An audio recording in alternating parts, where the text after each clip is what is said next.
Yo quería empezar con una poesía que tiene que ver con la historia de Nerón y de la inauguración del circo romano. Pero ahorita que pasaron estos niños, deseo cambiar esa poesía y que no me traicione mi mente. Quiero regalársela a todos los niños. Así que pónganme mucha atención, es para los niños. Yo nunca había tenido el privilegio de verte como otros te han mirado. Por eso lo de ayer, cual sortilegio, dejóme espantado. Voy a cambiar algunas palabras para no confundir a los niños. Estaba yo en mi cuarto confortable, había pan sobre mi mesa y fuego. Y afuera el frío era insoportable, y alcé mi vista a mi ventana luego. Jacob te vio en cintilante estrella, y en el espacio David te contempló. En Sinaí flamígera centella, con voz de trueno tu ser se reveló. Por eso lo de ayer me dejó espantado. Cuando estaba yo en mi cuarto, miré pasar tu figura, bendito Nazareno. Salí a buscarte, a compartir mi mesa, y bien pronto mi gozo por tenerte cambióse de repente por tristeza. Y es que al llegar al sitio donde estabas, solo hallé harapiento a un muchachito, nostálgico y frustrado me dejabas, y en desilusión volví contrito. En la penumbra de la casa mía, la Biblia abrí buscando algún consuelo, y hallé con gran melancolía estas palabras que subían al cielo. Cualquiera que a un niño recibe, a mí recibe, dijo el Nazareno. Y estas palabras me hicieron que comprendiera que aquel niñito era el Cristo bueno. Y otra vez, con gran dolor transido, salí a buscar al niño presuroso, y solo encontré que ya se había ido, tal vez buscando para sí reposo. Si tú le quieres hacer un favor al Cristo amado y que el fuego de tu amor derrita hielos, busca a un niñito, pues de ellos es el reino de los cielos. Amén.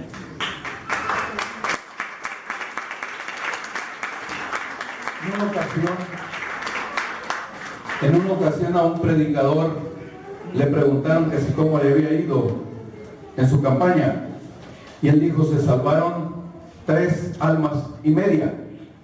Y entonces todo el mundo le dijo: ¿se salvaron 3 adultos y un niño? No, se salvaron 3 niños y un adulto. Cuando un adulto se salva, hermanos, pues se salvó una vida. Pero cuando un niño se queda con nosotros y está en el conocimiento del Señor, hemos salvado toda una vida. Este tiempo nos ha servido. Yo, mis hijos y mi esposa y el que les habla, estuvimos unos 10 años atrás, 12 ya ahora, entre ustedes, y vi muchos niños que ahora son adolescentes, y vi adolescentes que ahora ya se casaron, y entonces me da mucho gusto que estemos buscando a Dios, que sigamos honrándole y que el Señor siga siendo glorificado entre nosotros. Quiero leer, y que quiero que leamos juntos, el capítulo 13 de la epístola a los Hebreos. Estas son las palabras de bendiciones finales y recomendaciones, bendiciones y recomendaciones finales. Vayamos al buen pastor.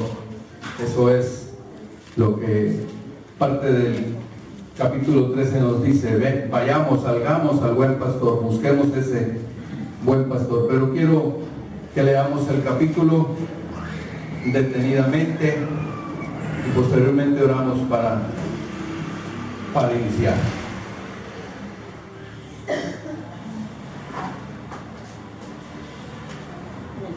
Permanezca el amor fraternal.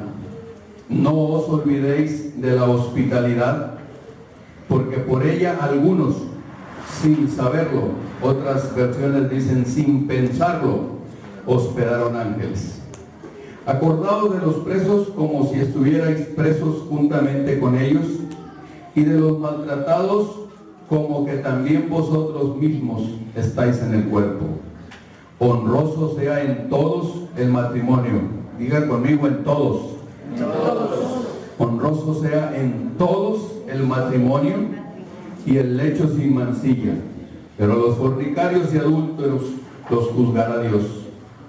Sean vuestras costumbres sin avaricia, contentos con lo que tenéis ahora, porque Él dijo, no te desampararé ni te dejaré.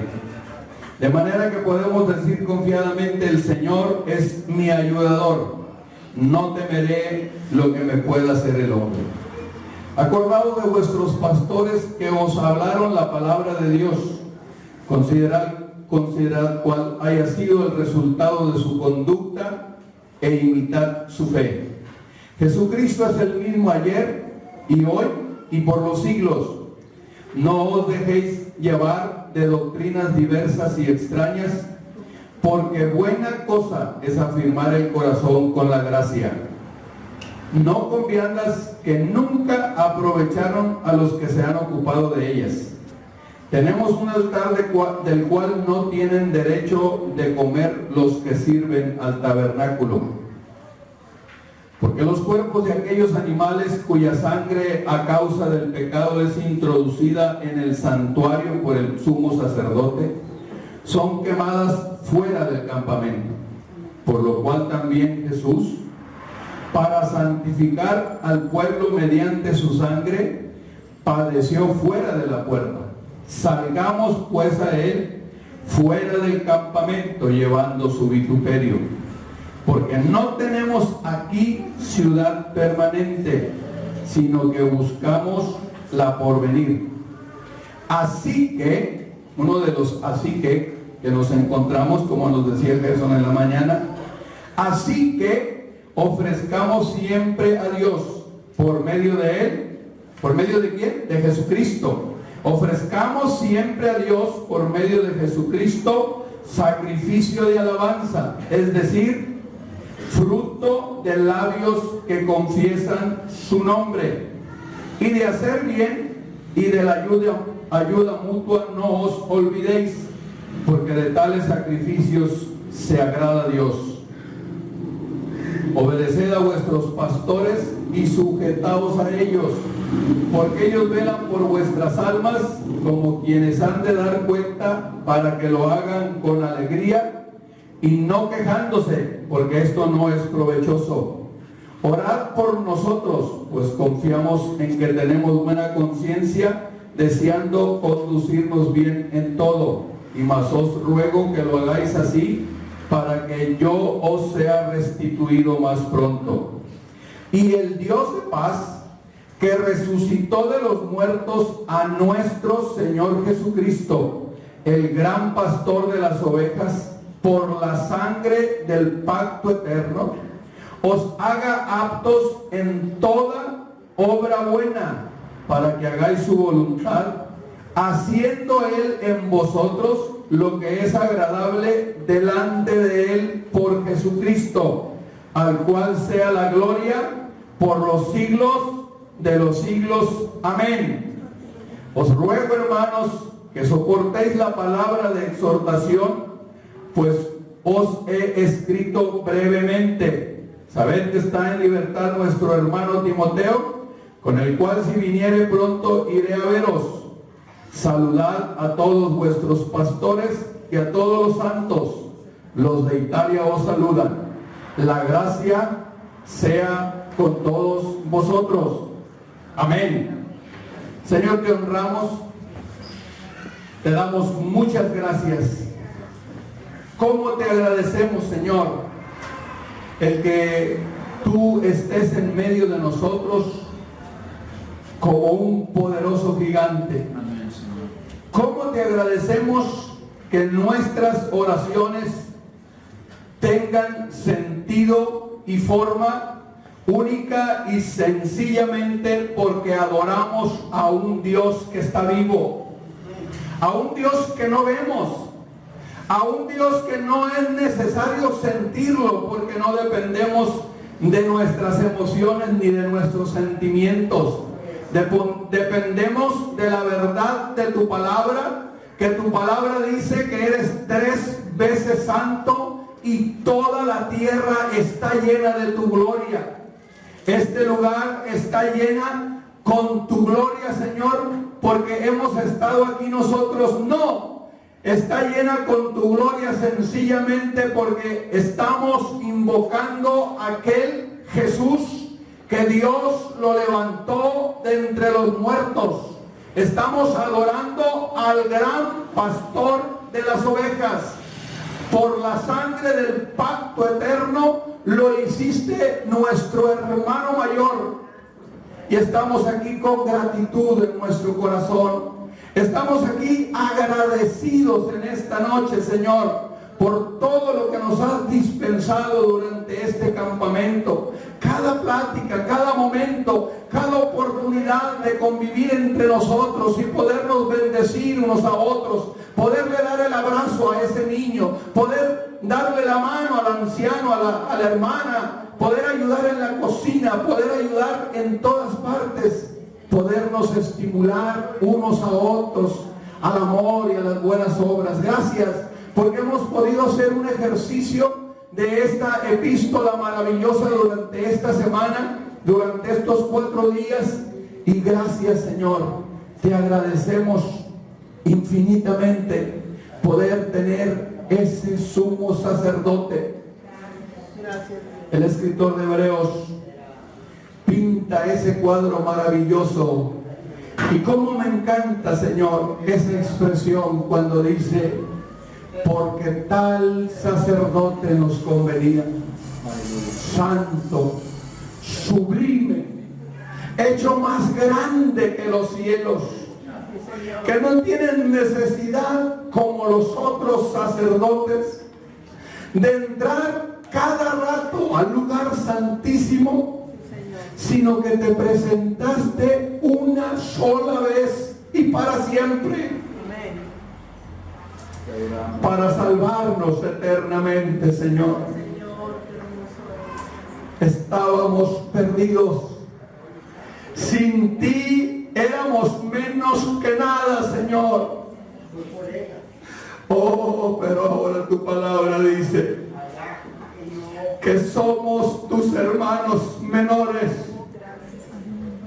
que tú eres nuestro hermano mayor, que hemos sido recibidos en la familia del Padre. Ningún mérito nos asiste para tener esos privilegios, Señor.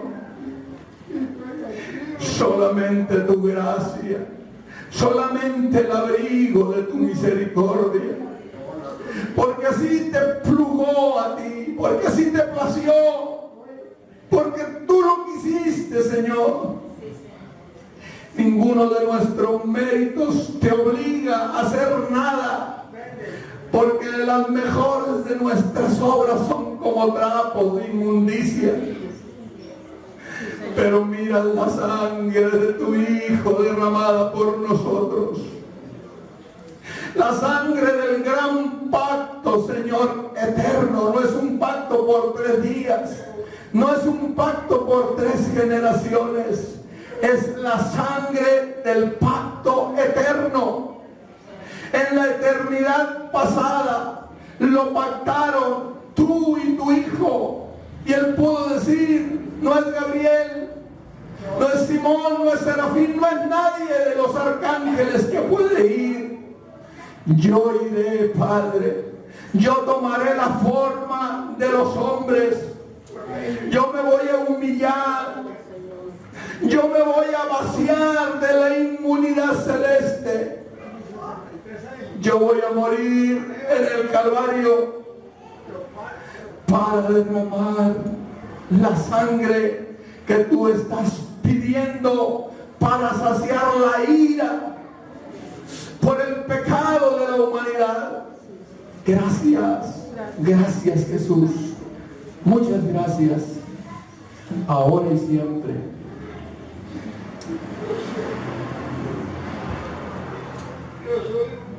Con la epístola a los hebreos, hermanos, pasa algo muy curioso sucede con la epístola a los hebreos, algo que un predicador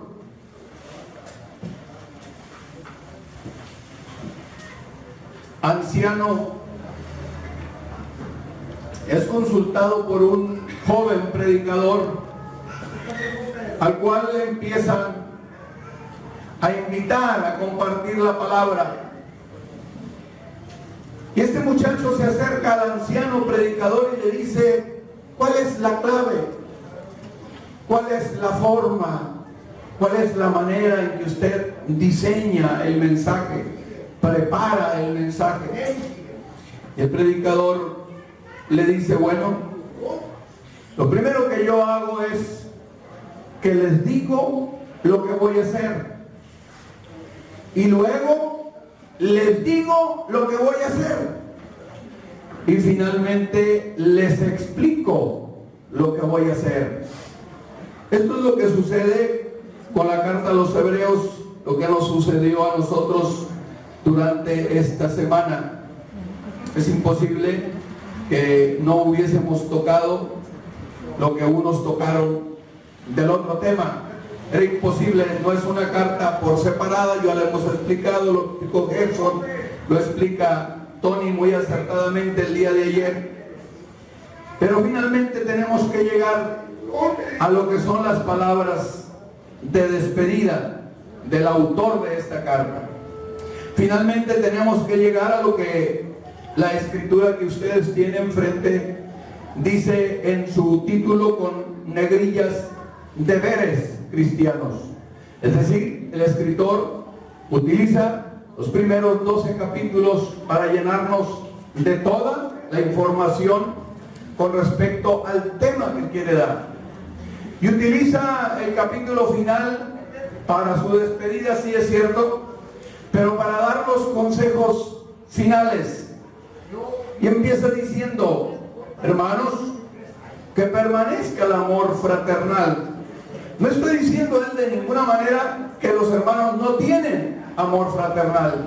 Ya lo hubo dicho en el capítulo 10, que están fraternamente unidos, que están bien ligados, que han soportado dificultades juntos, que han tenido problemas que juntos han salido de ellas.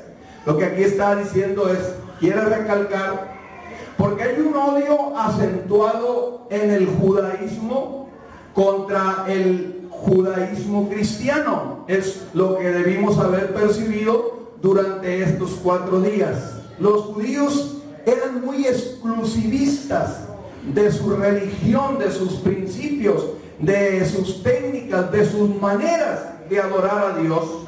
Y cuando viene este nuevo camino, como nos dice Gerson en la mañana, ellos no quieren abrir la puerta, no quieren abrir el abanico de la bendición y se hacen o se creen depositarios de esta bendición.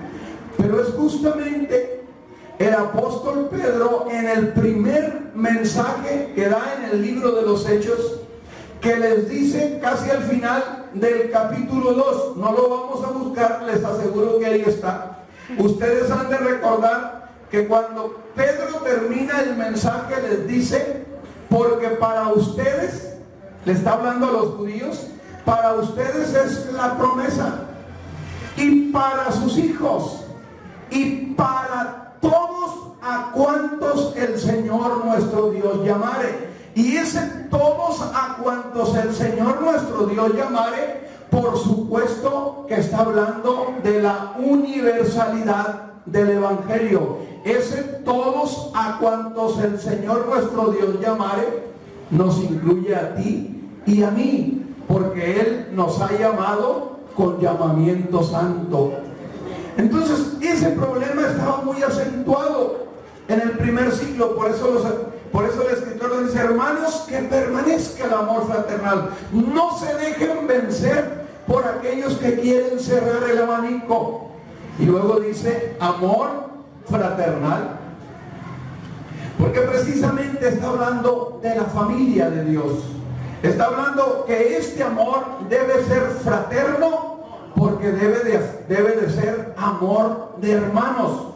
Nos está recordando que nadie puede ser cristiano si no somos hermanos. Los grupos modernos ahora en día no se dicen hermanos, se dicen señor, la señora, el licenciado, el arquitecto. Pero la Biblia está bien clara en decir que somos hermanos de Jesucristo. Somos una familia de pacto. Se cuenta de un misionero que estuvo un tiempo en la India y que la sociedad misionera, después de 7 años, tuvo que hacer un cambio y sacarlo de esa región y llevarlo a otra región para traer a un nuevo matrimonio misionero a esa región. Y los misioneros nuevos empiezan a hablar a las tribus ahí cercanas, a los vecinos donde ellos quedan, y les dicen que las personas anteriores no les hablaron acerca de Jesús, que las personas que se fueron y que estuvieron antes de nosotros no les hablaron acerca de este Salvador. Y la respuesta de ellos fue: pues vivió aquí con nosotros como 7 años, conocimos esa gran verdad. El mensaje que el escritor a los hebreos da y plantea a través de estos deberes cristianos debe de ponernos a nosotros a reflexionar. Ya lo decía Tony, ya lo decía Gerson.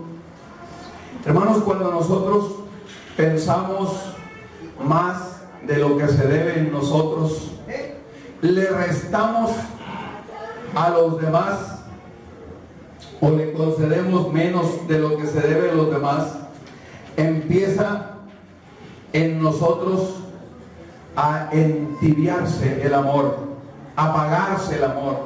Por eso el escritor aquí dice que permanezca el amor fraternal.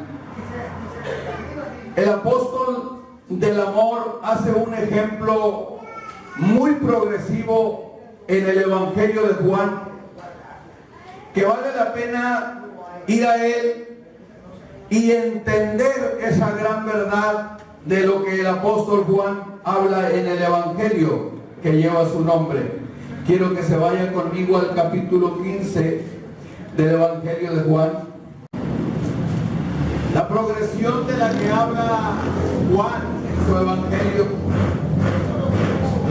es que cuando nosotros llegamos a Jesús, dice que somos esclavos, que somos siervos, después somos amigos y finalmente somos sus hermanos. Qué interesante, porque estas palabras vienen de parte de Jesús. Capítulo 15, ¿está conmigo ahora? Capítulo 15 del Evangelio de Juan. Váyase al versículo 14 y 15. Dice: vosotros, le dice Jesús a los discípulos, vosotros, ustedes son mis amigos si hacen lo que yo les mando. Y luego ya más adelante les dice: ya no los voy a llamar siervos, versículo 15, porque el siervo no sabe lo que hace su señor, pero os he llamado amigos, porque todas las cosas que oí de mi Padre os las he dado a conocer. Ya no son siervos, ya no son esclavos, ahora son mis amigos, dice el Señor. Unas páginas más adelante, váyase al capítulo 20 del mismo Evangelio y céntrese conmigo en lo que dice el versículo 17. Jesús se aparece a María Magdalena. 2 ángeles se le presentan primero a María Magdalena y ella les dice: ¿dónde escondieron al maestro? Y después confunde al maestro con el hortelano y le dice: Señor, tú dime dónde está. Cuando Jesús le habla a María Magdalena por su nombre, ella lo identifica como Raboní, que quiere decir maestro. Estoy en el versículo 16.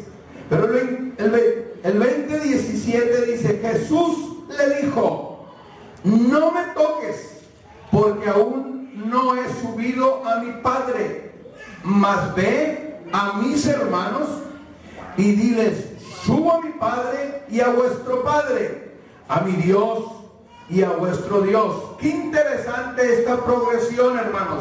Empezamos siendo siervos, esclavos, después Jesús nos llama a sus amigos, y una vez resucitado, entendamos bien esto, Jesús no nos llama hermanos hasta que Él resucitó.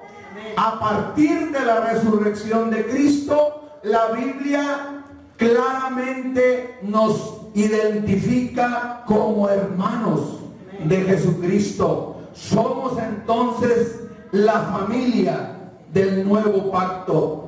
Pero nuevamente en la epístola a los Hebreos, la siguiente recomendación, el apóstol dice, no os olvidéis de la hospitalidad, porque por ella algunos, sin saberlo o sin pensarlo, hospedaron ángeles.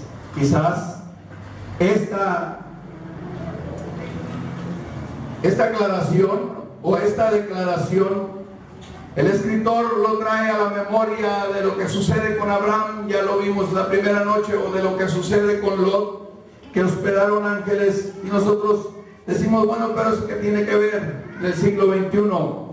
Ni adoramos a los ángeles, ni creemos en la adoración de los ángeles, de ninguna manera aceptamos, porque el pacto está sellado con la culminación del canon cuando se cierra. Pero ya no los vemos alados, ya no los vemos gigantes, ya no podemos estar en la discusión de que caben 10,000 ángeles en la cabeza de un clavo.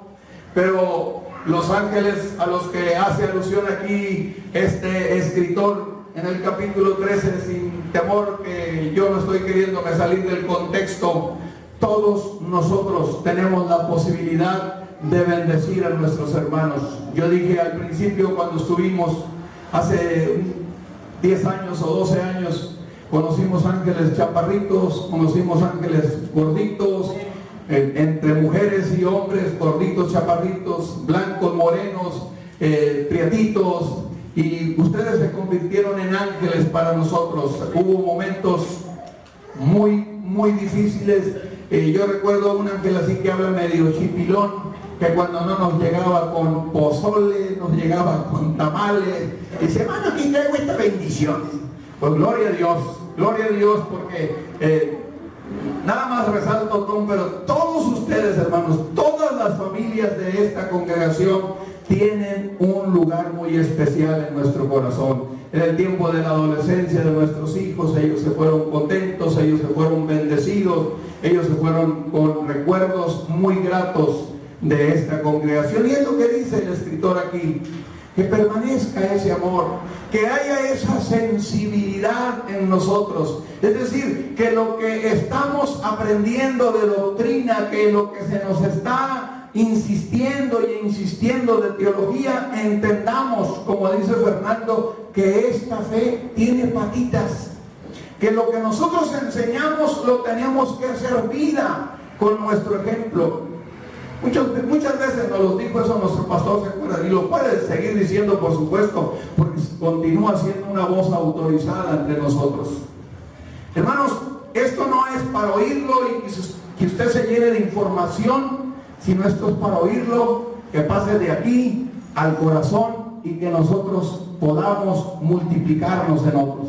Que nosotros podamos hacer el gran ejemplo de lo que hemos visto, de lo que hemos aprendido. Es lo que dice aquí el escritor más adelante.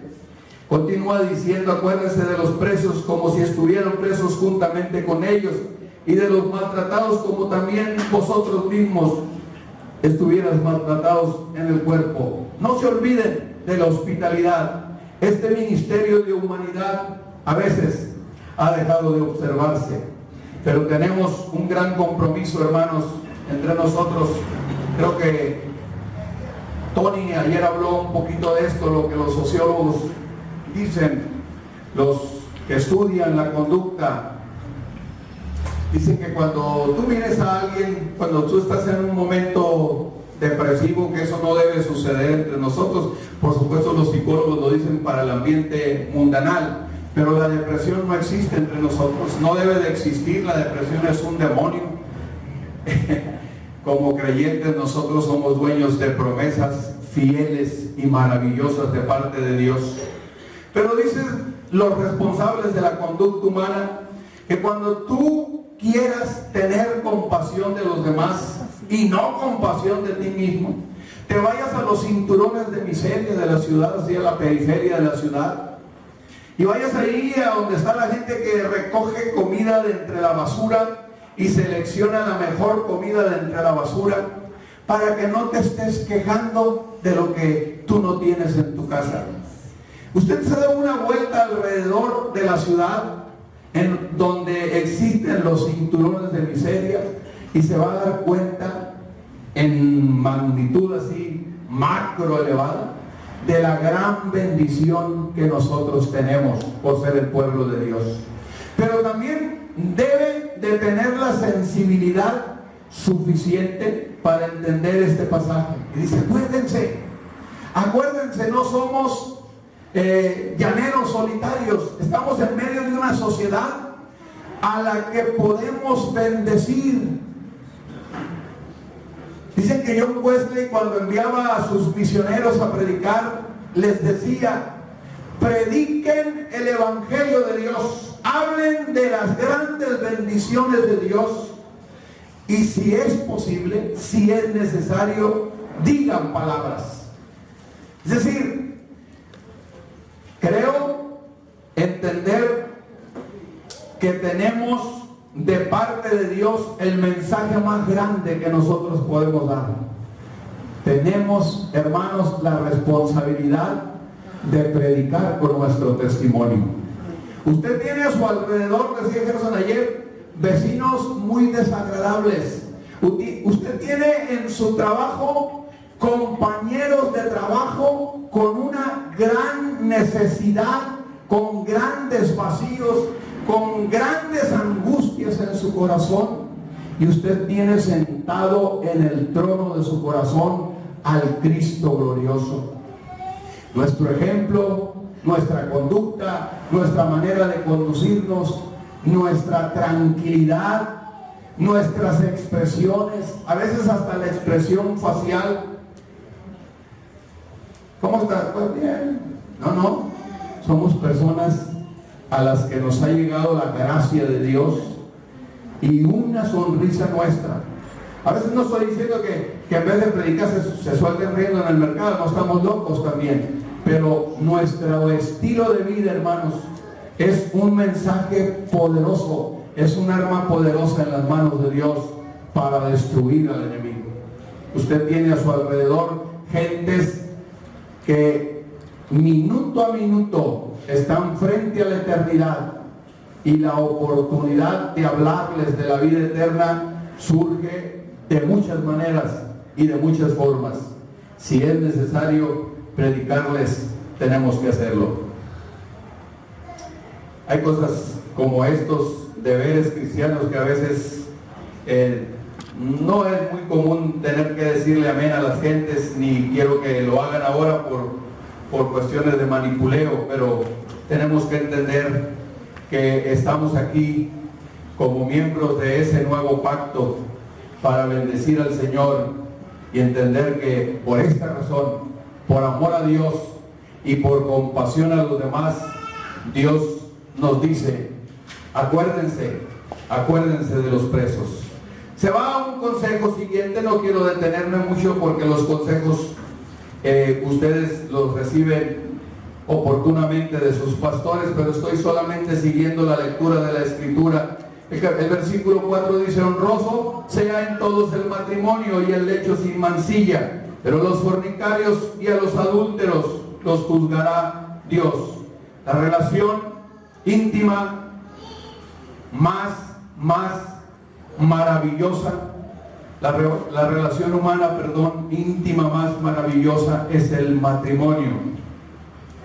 Pero el matrimonio, hermanos, estamos viviendo épocas en las que el matrimonio vive constantemente bajo ataques. Estamos en una sociedad que pondera, que le da mucho valor al libertinaje. Estamos en una sociedad o en una generación que menosprecia la castidad y el honor matrimonial.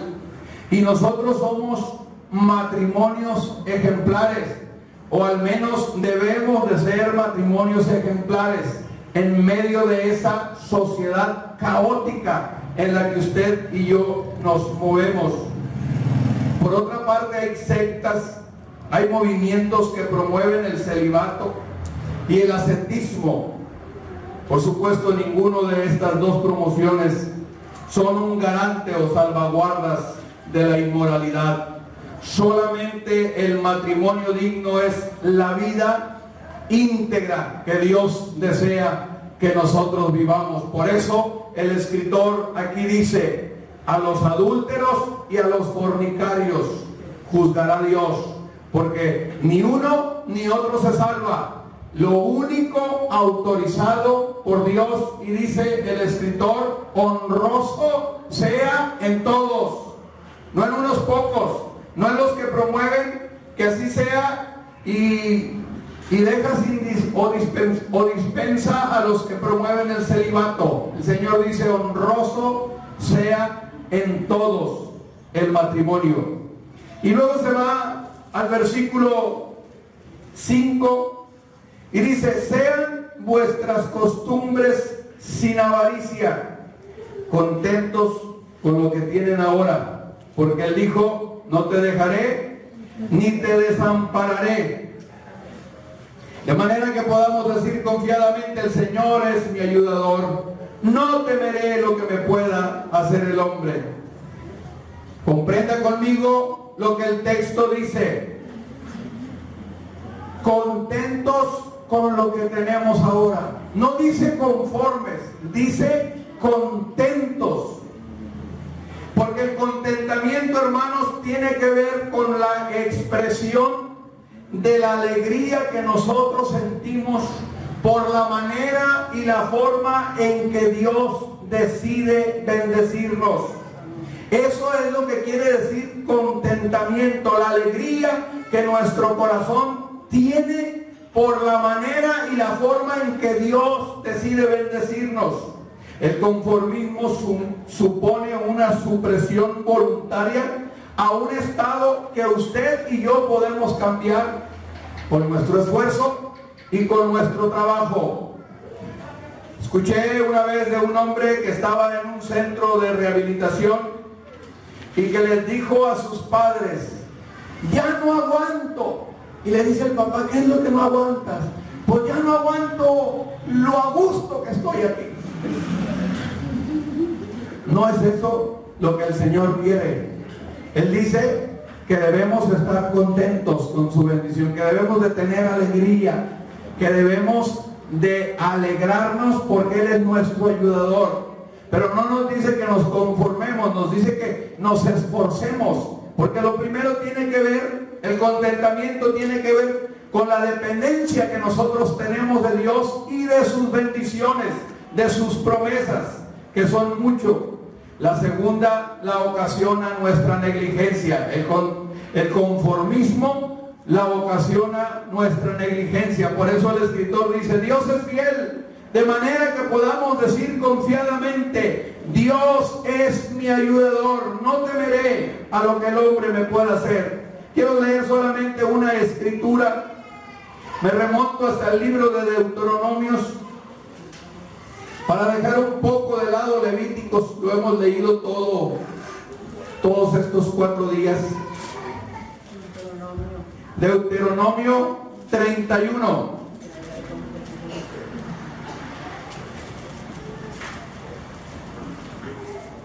Leemos del versículo 6 al 8.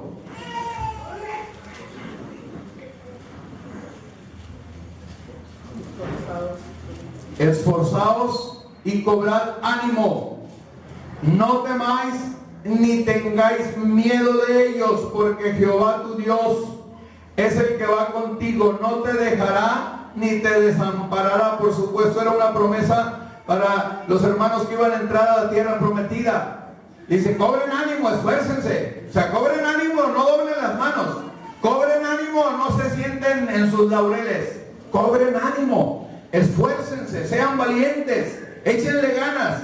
Y llamó Moisés a Josué y le dijo, en presencia de todo Israel, otra vez, esfuérzate y anímate, porque tú entrarás con este pueblo a la tierra que juró Jehová a sus padres que les daría, y tú se las has de heredar, se las harás heredar, y Jehová va delante de ti, Él estará contigo, no te dejará, ni te desamparará.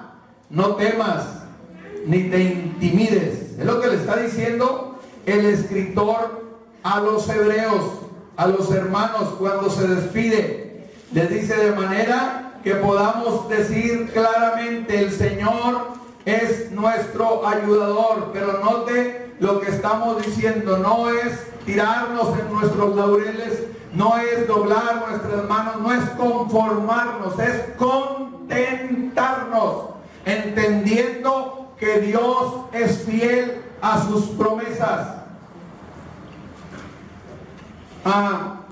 Hay una ilustración que pareciera ser chusca, pero tiene mucho sentido.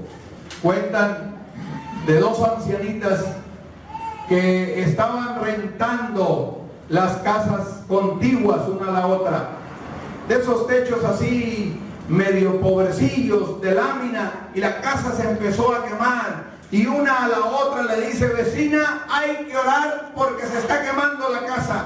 Y la de enseguida sale con el balde y le dice, orando y echándole agua. ¿A quién creen que se les apagó primero la casa? Es lo que nos dice el Señor aquí. Él es fiel, pero nosotros tenemos que esforzarnos. Él es fiel, pero nosotros tenemos que procurar esa bendición. Él es fiel, pero no te duermas en los laureles. Entiende que el contentamiento tiene que ver con la dependencia, pero Él dice, esfuérzate y sé valiente. Y luego va y se mete a un consejo. El escritor les dice, acuérdense de sus pastores que os hablaron la palabra de Dios. Considerad cuál haya sido el resultado de su conducta e imiten su fe. Él les habla aquí del ejemplo de los que enseñaron la verdad, que fueron insignes por enseñarnos la verdad. Nos dieron un ejemplo que es digno de imitar. Por eso dice, imitad su fe. Por eso nos dice, pongan en práctica lo que sus pastores fielmente les han enseñado. Note que las bendiciones están bien ligadas unas a otras. Está la bendición de Dios, pero esfuérzate. Está la enseñanza de tus pastores, pero ponla en práctica. No nos enseñaron para que lo pongas ahí en el librero de tu casa y dices, ay, aquí está en este libro todo lo que me enseñaron en el 2013. Aquí tengo todo lo que me dijeron en el 2010. Aquí tengo lo que Fernando me enseñó desde el 86 al 2009. No es para ponerlo en el escaparate. Dice el escritor sagrado, imiten su fe. Pongan en práctica toda la verdad de Dios que le han enseñado a los siervos. Por eso se va a la siguiente declaración y les dice, Jesucristo es el mismo de ayer, de hoy y por los siglos. Él es el mismo de siempre. Entonces, como Jesucristo es el mismo de siempre y apoyó a los hermanos en el pasado y nos bendice a nosotros en el presente y nos apoya, y ya escuchamos todos estos 4 días que continúa trabajando, Gerson lo dice de una manera atinada esta mañana, está trabajando más ahora antes que esos 33 años de ministerio aquí en la tierra, porque la Escritura dice que permanece en los cielos y que perpetuamente es nuestro intercesor. Es lo que dice el escritor aquí. Es el mismo ayer, hoy y por los siglos. Entonces sus bendiciones son las mismas. Entonces sus recompensas son las mismas. Entonces la garantía de sus promesas son las mismas. Hermanos, el consejo que le estoy dando, de que en el pasado el Señor fue su ayudador, que en el pasado el Señor fue el que les bendijo, Él es el mismo ayer, hoy y por los siglos. Y como Jesús es el mismo, y como Él es digno de suprema alabanza, no se dejen llevar, como dice el versículo 9, no os dejéis llevar de doctrinas diversas y extrañas, porque buena cosa es afirmar el corazón con la gracia. El corazón se afirma con la gracia. ¿Cuál gracia? Esta gracia maravillosa de que Jesucristo es el mismo ayer y por los siglos, ayer, hoy y para siempre. No se dejen llevar por ninguna doctrina. Los hermanos estaban siendo objetos, ya lo dijimos, de regresar por la facilidad que representaba el asunto de la persecución y de las grandes penalidades que estaba sufriendo el cristianismo de esa primera generación. Tenían la tentación de regresar al esquema cultico judío del pasado. Por eso les dicen, no se dejen llevar por diversas vientos, por diversos doctrinas extrañas. Nadie debe dejarse llevar por estos vientos extraños. Cualquier forma contraria a lo establecido por la palabra de Dios representa un sacrificio extraño. Gerson, estoy siendo muy repetitivo porque Gerson lo comentaba esta mañana y decía, tengo años con mucha tranquilidad, por las personas a las que invito, por supuesto, agradezco esa deferencia. Esta es la primera vez que me invitan, espero que no sea la última, espero no haberlos decepcionado mucho, pero dice, estoy tranquilo porque sé que estamos enseñando la palabra. Algunos con mayor torpeza, otros con la habilidad que los años y la madurez les ha representado, pero estamos tratando de estar en el texto bíblico. Estamos tratando de no irnos a la derecha y a la izquierda. Recordamos al hermano Fermín, yo lo único que hago es leer el texto bíblico. No soy un gran predicador.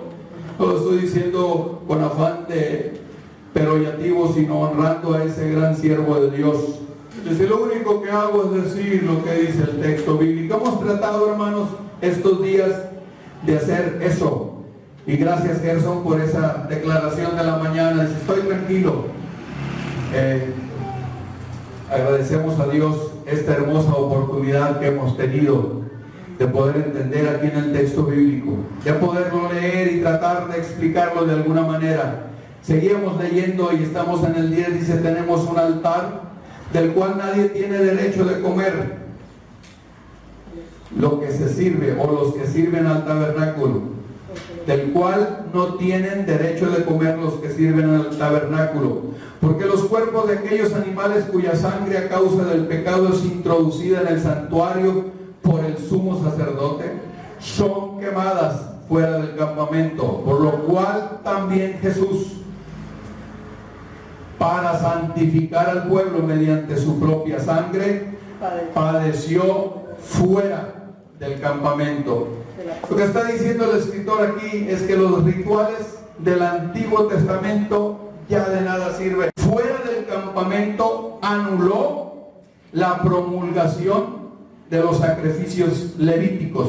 Lo hizo fuera del campamento. Esto significaba, por ejemplo, por cierto, un repudio al judaísmo y por otro lado, repudio de parte de los judíos. Por eso el escritor sagrado dice, vayamos llevando su vituperio, salgamos a él fuera del campamento llevando su vituperio, porque ya no hacemos sacrificios, lo hemos dicho durante esta semana. Poseemos un sacrificio que fue dado por Cristo una vez y para siempre. Las ordenanzas, hermanos,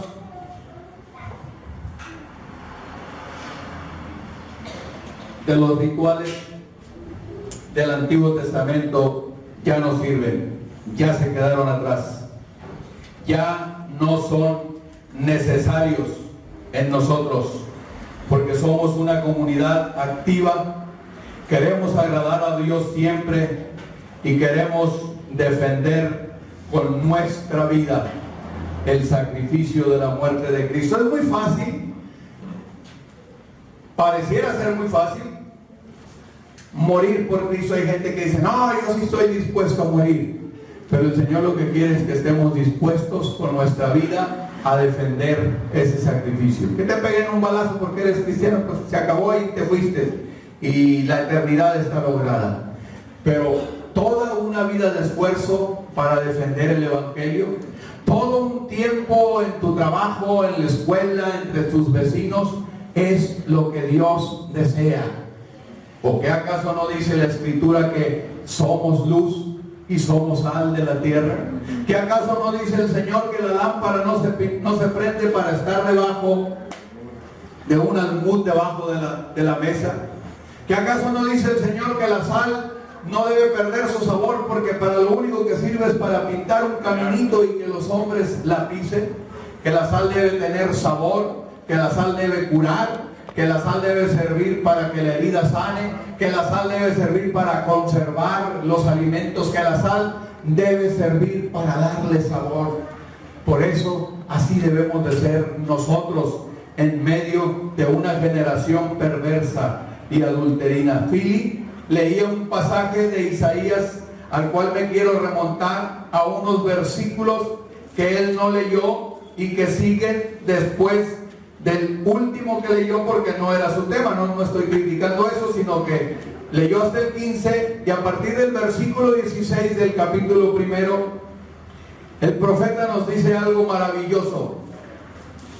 Estamos hablando del cristianismo como un ejercicio, estamos hablando del cristianismo como una práctica de vida. Estamos hablando del cristianismo como un estilo de vida diferente. Y el profeta Isaías, a partir del versículo 16 del capítulo 1, dice: lavaos, limpiaos. Note que está hablando de textos activos, de verbos activos. Lavaos, limpiaos, quitad la iniquidad de vuestras obras de delante de mis ojos, dice el Señor. Dejen de hacer lo malo, aprendan ahora a hacer el bien, busquen el juicio, restituyan al agraviado, haced justicia al huérfano, amparen a la viuda. Y luego dice el Señor: venga luego, dice Jehová, estemos a cuentas. Si vuestros pecados fueren como la grana, como la nieve serán emblanquecidos. Si fueren rojos como el carmesí, vendrán a ser como blanca lana. Nuevamente y de una manera redundante, insisto, Dios nos llama para ejercitarnos en este camino y nos ha capacitado de muchas y diferentes maneras, de extraordinaria forma. Se ha estado hablando todos estos días. Quiero leer un pasaje, hermanos, en el capítulo 22 del Evangelio según San Lucas, donde encuentro maneras apropiadas para decir lo siguiente: en este ejercicio de nuestro caminar con el Señor, podemos encontrar nosotros algunas torpezas nuestras cuando perdemos de vista a Jesús. Gerson daba ese ejemplo la primera noche, ¿se acuerdan? Cuando decía: María y José perdieron de vista a Jesús, se les perdió en la fiesta y se distanciaron como un día de camino. Y cuando ellos de repente voltean buscando al muchachito de 12 años, donde lo imagino un adolescente normal, y como diciendo: ha de haber corrido el muchacho.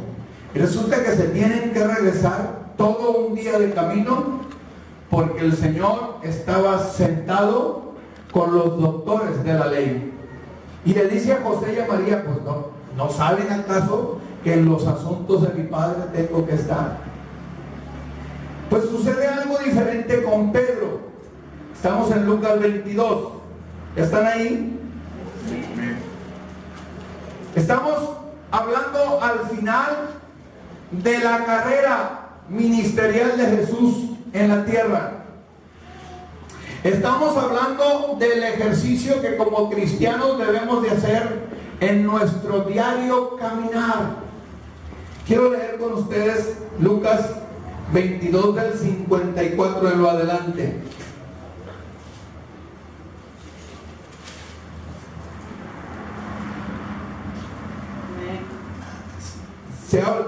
Se trata del arresto de Jesús. El 54 dice, y prendiéndole, o sea, arrestándole, le llevaron y le condujeron a la casa del sumo sacerdote. La primera expresión de la que quiero hablarles. Pedro le seguía muy de cerca. Así dice el texto. Le seguía de lejos. ¿Cómo? Pedro, el que fue al monte de la transfiguración con él. Pedro, el que era parte del equipo privilegiado de los 12, que cuando en ciertas comisiones el Señor decía, a ver, los 12, vienes tú, Pedro, Jacobo y Juan. Y en otra ocasión, a ver, de los 12, Pedro, Jacobo y Juan. Varias veces el Evangelio narra que el equipo privilegiado de Jesús, no sé por qué razones, eran Pedro, Jacobo y Juan. Y ahora aquí encontramos a Pedro siguiendo de lejos a Jesús. Y habiendo ellos encendido fuego en medio del patio, se sentaron alrededor y Pedro se sentó también entre ellos. Ya no estaba con el cuerpo apostólico, ahora se había confundido con la multitud que había apresado a Jesús. Pero una criada al verle sentado al fuego se fijó en él y dijo, también estaba con él. No solamente le seguía de lejos, el versículo 57 dice, pero él lo negó, diciendo, mujer, no lo conozco. Un poco más tarde, viéndole otro, dijo, tú también eres de ellos. Y Pedro dijo, hombre, no lo soy. Como una hora más tarde, otro afirmaba diciendo, verdaderamente también estaba con él, porque es Galileo. Y Pedro dijo, hombre, no sé lo que dices. Y enseguida, mientras él todavía hablaba, el gallo cantó. Hermanos, cuando seguimos a Jesús de lejos, hacemos cosas horribles que ya habíamos abandonado. Tus hechos niegan al Salvador. Pierdes identidad. Él dijo, no lo soy. Pierdes identidad. Pierdes valor para defender tus convicciones. Hombre, no sé de qué me estás hablando.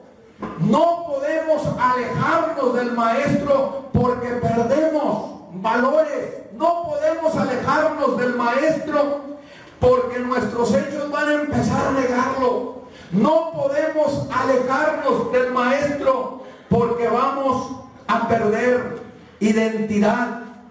Porque por medio del sacrificio de Cristo como ofrenda por el pecado, nosotros debemos de ser identificados al mostrar nuestra conducta digna como un pueblo redimido. Es lo que sigue diciendo el escritor de Hebreos.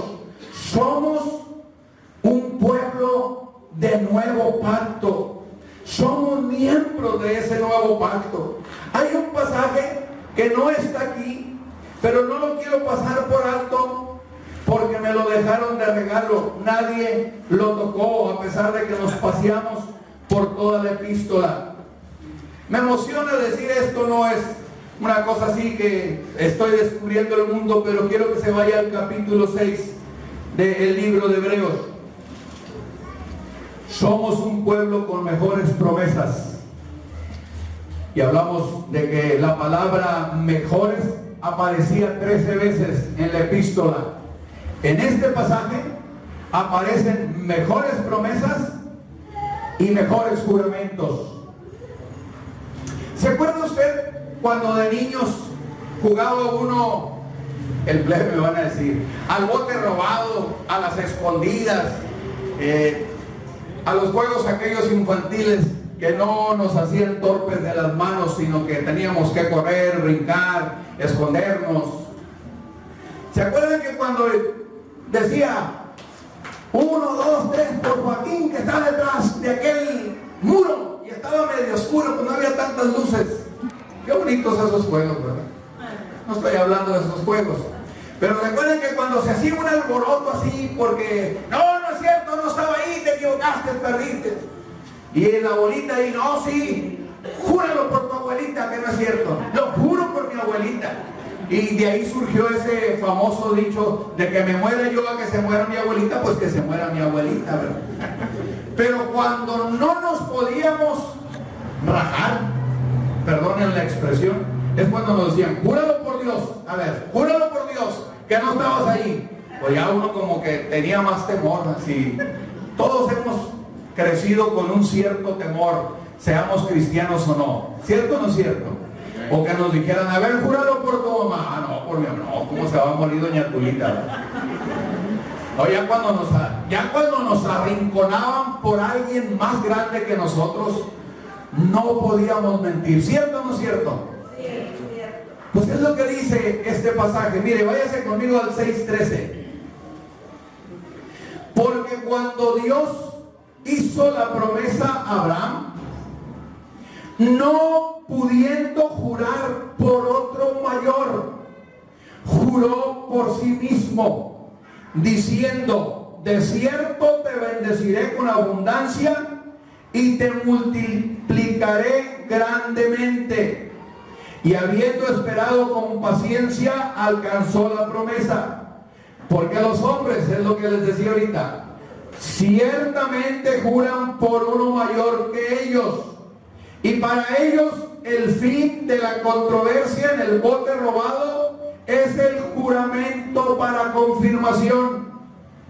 Por lo cual, queriendo Dios mostrar más abundantemente a los herederos de la promesa la inmutabilidad de su consejo, interpuso juramento, para que por dos cosas inmutables en las cuales es imposible que Dios mienta, tengamos un fortísimo consuelo en los que hemos acudido para asirnos, para agarrarnos de la esperanza puesta delante de nosotros, la cual tenemos como segura y firme ancla del alma, y que penetra hasta dentro del velo, donde Jesús entró por nosotros como precursor, hecho sumo sacerdote para siempre, según el orden de Melquisedec. Qué hermoso pasaje. Aquí lo que Dios nos dice es un ejercicio bien simple. Levante conmigo la mano y diga, tengo la promesa de Dios. Tengo la promesa de Dios. Pero fíjese, no baje la mano, yo la tengo que quitar porque voy a agarrar el micrófono. Y levante la otra mano y diga, no solamente tengo la promesa, también tengo el juramento. O sea, Dios me lo prometió, pero también me lo juró. Se dice, te lo prometo, y por si no me lo crees, te lo juro. Y no te lo juro por cualquier pelado, te lo juro por mí mismo, porque no hay alguien más grande que yo.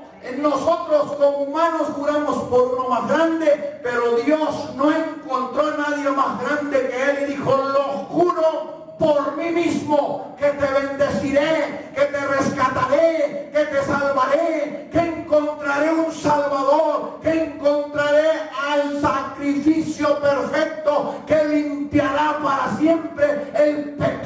la humanidad.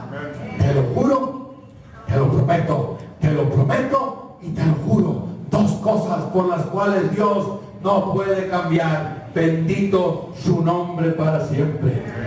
O sea que, hermanos, nosotros no confiamos en lo que somos, no confiamos en lo que tenemos, sino que confiamos en Cristo Jesús. Casi nada, dígale enseguida, casi nada, casi nada. Por eso el escritor de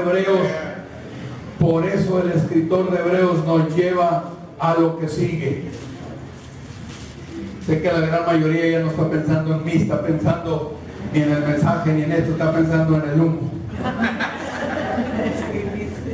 en el sacrificio que se está haciendo allá. Qué curioso. Decía la primera noche yo, qué lindo que nos llegó la escritura y que nos llegó esta revelación aquí, ¿verdad? Que no nos llegó por una película, que no nos llegó por un mensaje, porque nuestras consideraciones exegéticas pues tendrían que tener otro nombre. Nuestras devociones iban a estar frente a una pantalla de televisión o frente a un iPad y no frente al documento sagrado de Dios. La exégesis iba a tomar otro significado. Imagínense que Dios nos hablara por señales de humo y que los pastores dijeran, ese humo quiere decir, ¿qué quiere decir? No quiere decir nada, se le está quemando la carne al hermano Chuy. No, pero qué lindo que Dios nos habla a través de este documento sagrado. Hemos estado leyendo texto tras texto y el escritor nos lleva al así que, al último así que de esta epístola. Así que ofrezcamos siempre a Dios.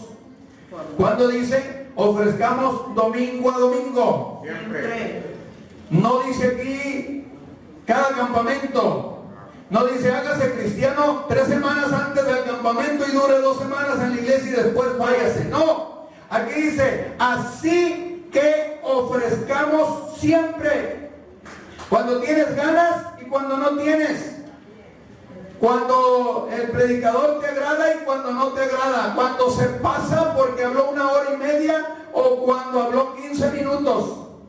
Ya nos decía Jesús, hay respuestas tan tontas. No, ¿qué te pasaste la otra semana? Hablaste 2 horas. No, aquí el escritor dice, ofrezcamos siempre a Dios por medio de Él. Por medio de Él. Sacrificio de alabanza, es decir, frutos de labios que confiesan su nombre. Frutos de labios que confiesan su nombre. Y de hacer el bien y de la ayuda mutua no os olvidéis, porque de tales sacrificios se agrada a Dios. Debemos mostrar, hermanos, benignidad en todo y Dios no se olvidará, se agrada, dice. Debemos de ser obedientes y sumisos, agradar a Dios. Por último, esto puede resumirse, el versículo 15 que estoy hablando, no me estoy despidiendo, puede resumirse en 3 prácticas o actitudes fundamentales en el cristianismo. Alabanza, aparecen en el texto, alabanza, obediencia y sumisión. Con respecto a la alabanza, hermanos, la escritura es bien clara en decir que somos o estamos siendo invitados para ofrecer sacrificio. Pili lo decía en la mañana, no es que aquí la palabra sacrificio se esté hablando de que nos estamos esforzando o de que nos cuesta un sacrificio, como está hablando de las figuras y de las formas del esquema cultico levítico. Está hablando de que el sacrificio que yo haga no sea el corderito, no sea el animal, no sean los pichones, sino lo que yo le puedo dar a Dios es mi alabanza, es mi bendición, es el reconocerlo por encima de todas las cosas. Fuimos creados para gloria de Dios, fuimos creados para alabanza de su nombre. Quiero que lea conmigo un par de pasajes. Lo llevo de nuevo a Isaías 43. Leeré un pasaje del Antiguo y uno del Nuevo, para que no terminen diciendo: el hermano Mario es predicador veterotestamentario, habla del viejo nomás. Vamos a leer un pasaje del Antiguo y uno del Nuevo. Isaías 43, 7. ¿Ya está ahí conmigo? Todos los llamados de mi nombre. ¿Quiénes? Todos. Todos los llamados de mi nombre. Para gloria mía los he creado. Los formé y los hice, dice el Señor. Somos producto de esa creación maravillosa de Dios para darle gloria y alabanza a su nombre. Hermanos, váyase conmigo a lo que el escritor de Apocalipsis dice. En el capítulo 5, por favor. Apocalipsis dice: la revelación que Dios le dio a Juan de Jesucristo. No es la revelación de Jesucristo, es la que Dios le dio a Juan acerca de Jesucristo. Y miren cómo Dios le reveló a Juan que había que hacer con Jesucristo. Cuando estuviésemos allá, capítulo 5, versículo 13. Y a todo lo creado, que está en el cielo y sobre la tierra y debajo de la tierra y en el mar, y a todas las cosas que en ellos hay, oí decir: al que está sentado en el trono y al Cordero, sea la alabanza, la gloria y el poder por los siglos de los siglos. Los 4 seres vivientes dijeron amén, y los 24 ancianos se postraron sobre sus rostros y adoraron al que vive para siempre. Cuando el escritor de Hebreos nos lleva a esta comprensión de que le podemos ofrecer o que podemos presentar un sacrificio de alabanza a Dios, y que nos invita, además de la alabanza, a ser obedientes, nosotros estamos listos para los siguientes textos, no sin antes tocar el asunto de la obediencia. Uno de los predicadores de esta semana lo tocó así por encimita. Recordamos la historia, ya me acordé, fue Tony, cuando dice: el rey no tenía la facultad para presentar sacrificios. Cuando Samuel le dice a Saúl que vayan y destruyan a Amalek y que arrasen con todo, que destruyan todo, Saúl escoge lo mejor del ganado, y entonces durante el espacio de 2 días el profeta iba a venir a presentar el sacrificio, porque le correspondía al profeta y al sacerdote, oficio que estaba tomando Samuel. Pero Saúl dijo: pues yo soy el rey de Jerusalén, yo lo puedo hacer, soy el mandamás de la nación. 2 cosas en las que se equivocó: no destruyó todo, cuando la orden de Dios era: destruye todo. No, dejó lo mejor del ganado para Dios y quiso ofrecer el sacrificio. La condena de Dios es específica, hermanos. El obedecer, dice Dios, la obediencia, pongamos atención, es el mejor de los sacrificios. Es lo que Dios le dijo al profeta que le dijera al rey: el obedecer es mejor que los sacrificios, y el prestar atención que la grosura de los carneros. Amén.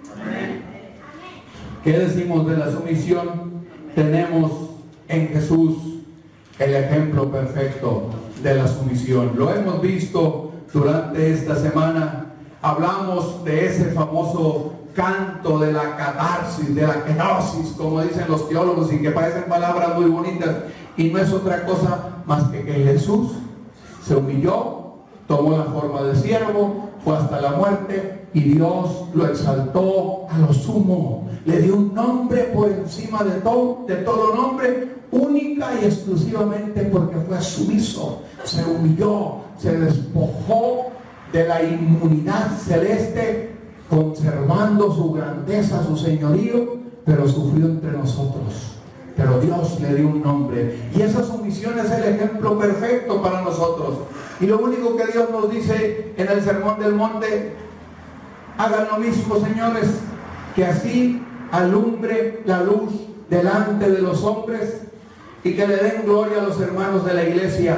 ¿No? Que así alumbre nuestra luz delante de los hombres. Termine conmigo el texto: y glorifiquen a Dios que está en los cielos. Cuando usted y yo somos el ejemplo perfecto de lo que la Escritura dice que debemos de representar ante el mundo, que debemos hacer ante el mundo, lo que debemos de presentar del Evangelio ante el mundo, lo que debemos exhibir de la gloria de Dios ante el mundo que no conoce a Dios, la gente va a glorificar a Dios. Eso es lo que dice Jesús. Cuando estamos preparados para eso, nos lleva al siguiente texto y nos dice: obedeced a vuestros pastores y sujetaos a ellos. Dos textos, dos verbos, perdón: obedeced y sujetaos. No podemos obedecer y sujetarnos a nuestros pastores si antes no obedecimos y nos sujetamos a Dios. No quiero en este momento, hermanos, hablar como pastor, sino como oveja. Nos conviene, hermanos, nos conviene hacer lo que el texto bíblico dice: obedecer a vuestros pastores y sujetaos a ellos. ¿Por qué? Porque aquí está la aclaración: porque ellos velan por vuestras almas, como quienes han de dar cuenta, para que lo hagan con alegría y no quejándose, porque esto no es provechoso. Es bueno entonces sujetarnos y obedecer a nuestros pastores para que ellos estén cuidando nuestras almas. Es bueno sujetarnos y obedecernos para que cuando ellos oren puedan orar con alegría, con gratitud y decir: Señor, bendice a Laura, cuida a Oscar, bendice al Pechocho, cuida a Joaquín, sigue dándole la bendición a Iván, cuida a Manuel, cuida a Josefina. Pero el texto bíblico dice: obedeced y sujetaos. ¿Es esto difícil para nosotros, hermanos? Sí es. Pero la Biblia nos invita a sujetarnos, a obedecer, para que ellos velen con alegría por nuestras almas. El siguiente texto sigue hablando de los pastores, pero ya de otra forma. El escritor dice: oren por nosotros. O sea, los pastores no confiamos en nuestra experiencia, no confiamos en nuestra madurez, queremos confiar en Dios. Oren por nosotros. O sea, no es eso lo que nosotros queremos, hermanos, oír la voz de Dios. Tenemos que sujetarnos a nuestros pastores, tenemos que obedecer a nuestros pastores, pero ustedes tienen que orar por los pastores, porque los pastores queremos depender de Dios, quieren depender de Dios. Y el escritor claramente dice: oren por nosotros, pues confiamos en que tenemos buena conciencia y deseamos conducirnos bien en todo. Muchas veces olvidamos pasajes como estos, damos por sentado, dice Tony, no solamente en el mundo, también aquí en la iglesia. A veces llegamos con el pastor y decimos: hermano, tú que estás más cerca de Dios, ora por mí. Esa teología está medio rara, ¿no? Porque todos tenemos esa oportunidad de llegarnos al Señor. Tú que estás más cerca de Dios, ora por esta necesidad, ¿no? Aquí claramente el escritor dice: oren por nosotros. No confiamos en nuestra experiencia, no confiamos en todas nuestras habilidades, queremos confiar en Dios. Amén. Finalmente nos lleva a lo que dice aquí mi Biblia: bendición y salutaciones finales. Bendición y saludos finales. Podría llamarse también la doxología, la bendición y la doxología, el himno de gratitud.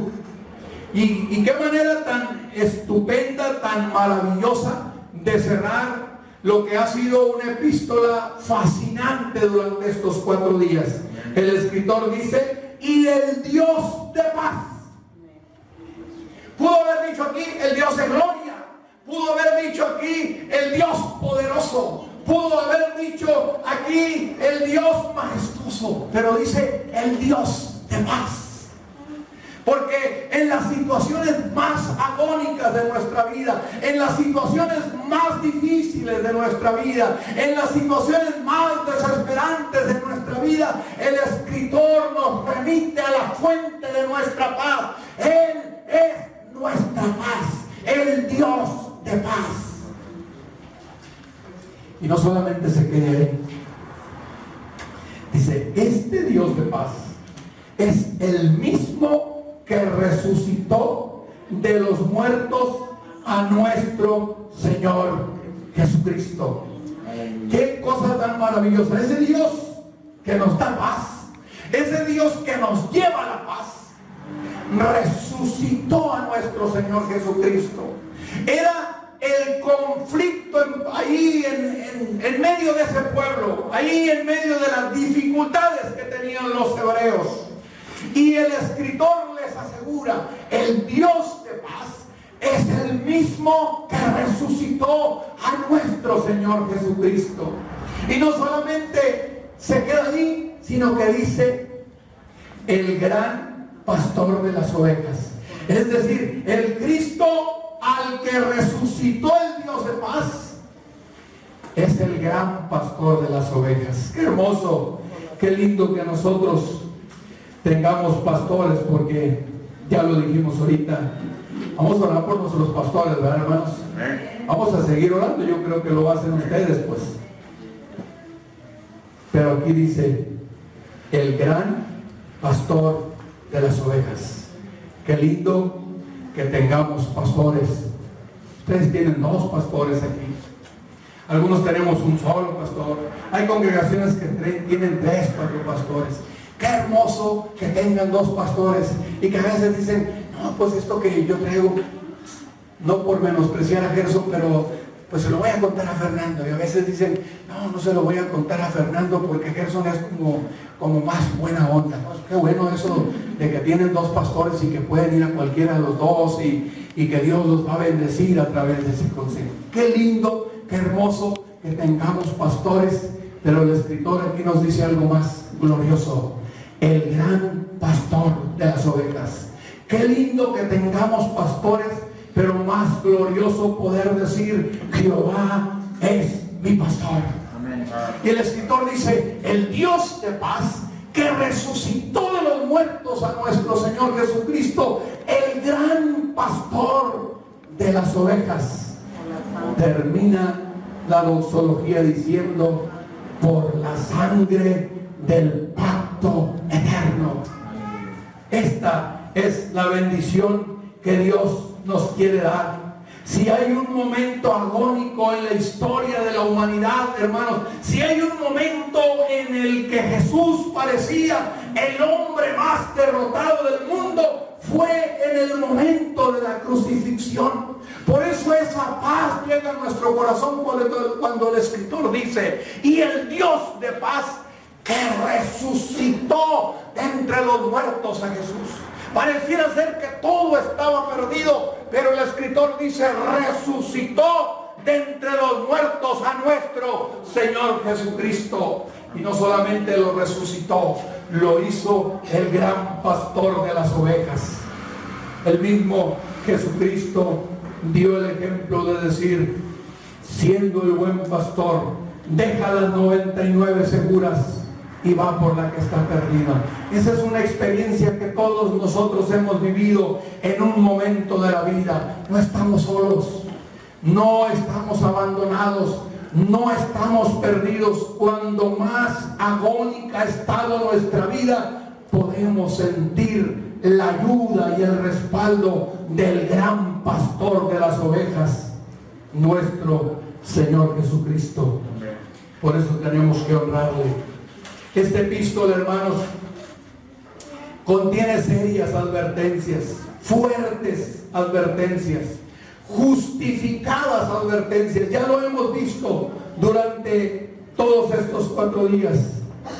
Pero el escritor termina así, diciendo: el Dios de paz, que resucitó de los muertos al Señor Jesús, el gran pastor de las ovejas, por la sangre del pacto eterno. Es decir, nos está diciendo: estamos seguros en Él, seremos conservados, porque nos hemos refugiado en Él. Vamos a ser cuidados porque tenemos un sacerdote perfecto, un sacerdote inmutable, un poderoso Salvador, inmejorable, grandioso, formidable, maravilloso, Rey eterno, Rey glorioso, admirable, Príncipe de paz. Somos miembros del nuevo pacto y no daremos marcha atrás, porque la sangre del nuevo pacto es un pacto eterno, dice la Escritura.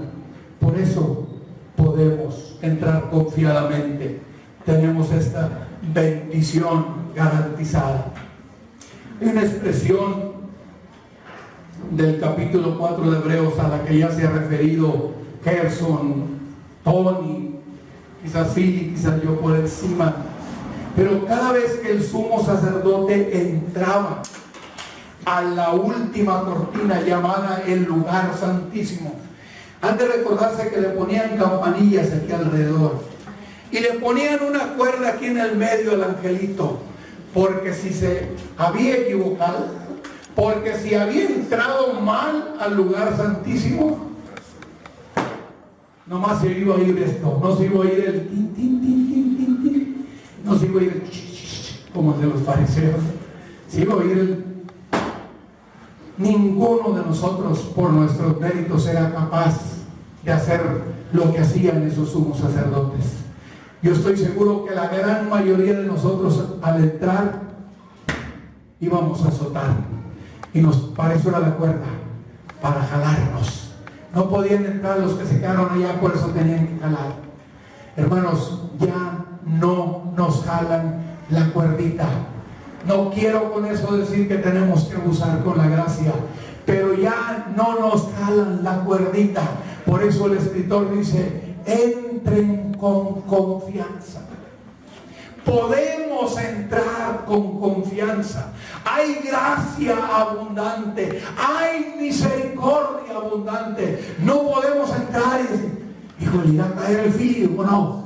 ¿Irá a caer Laura o no? ¿Irá a azotar? No. El texto bíblico es bien claro y dice: entrad confiadamente al trono de la gracia.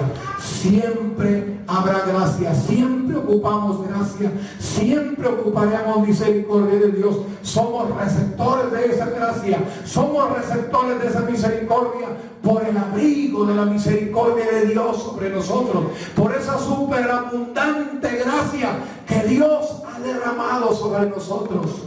Pero ese Dios de paz, que levantó de los muertos a nuestro Señor Jesucristo, nos da una última bendición y nos dice: os haga aptos en toda buena obra, para que hagáis su voluntad, haciendo Él en vosotros lo que es agradable delante de Él por Jesucristo, al cual sea gloria por los siglos de los siglos. Esa es la bendición final. Dios ha prometido hacernos aptos para hacer su voluntad, para agradarle a Él. Ese es el deseo de Dios, hermanos, que al haciendo nosotros su voluntad, le agrademos a Él, glorificando a Jesucristo, y eso le dará gloria por los siglos de los siglos. Concluye el escritor de Juan diciendo: el mundo pasa y sus vanidades y sus deseos, pero el que hace la voluntad de Dios permanece para siempre. Póngase de pie, por favor, en esta noche. Creo que es un momento para agradecerle a Dios y decirle: gracias, Gracias por esa maravillosa gracia. Gracias por esa maravillosa bendición de la que somos objetos. Eres el Dios de paz que resucitó a Jesucristo de entre los muertos. Jesucristo es el gran pastor de las ovejas por el pacto eterno. Y nos han dado la bendición de hacernos aptos para toda buena obra, para que hagamos así tu voluntad y tú operas en nosotros lo que es agradable delante de ti, Señor, a través de Jesucristo, al cual queremos en esta noche honrar, al cual queremos en esta noche glorificar, al cual queremos reconocer por encima de todo y de todos. Gracias porque durante estos 4 días hemos estado meditando en este documento sagrado y hemos contemplado de una manera majestuosa cosas mejores. Estamos anclados sobre un mejor pacto, sobre una mejor promesa, sobre una mejor esperanza, sobre una mejor resurrección. El gran pastor de las ovejas fue resucitado por el Dios de paz. ¿Cómo te agradecemos, Dios? ¿Cómo te agradecemos esta enorme oportunidad que nos das de pasearnos por la Escritura y poder contemplar que ninguno de nuestros méritos fue posible para este logro tan maravilloso? Somos objeto de una bendición gloriosa con la que concluyo leyendo el primer libro, la primera epístola de los Hebreos. No la busque, escuche lo que dice el escritor: bendito sea el Dios y Padre de nuestro Señor Jesucristo, que nos bendijo con toda bendición espiritual en los lugares celestiales en Cristo, según Él nos escogió antes de la fundación del mundo, para que fuésemos santos y sin mancha delante de Él. Nos escogió en amor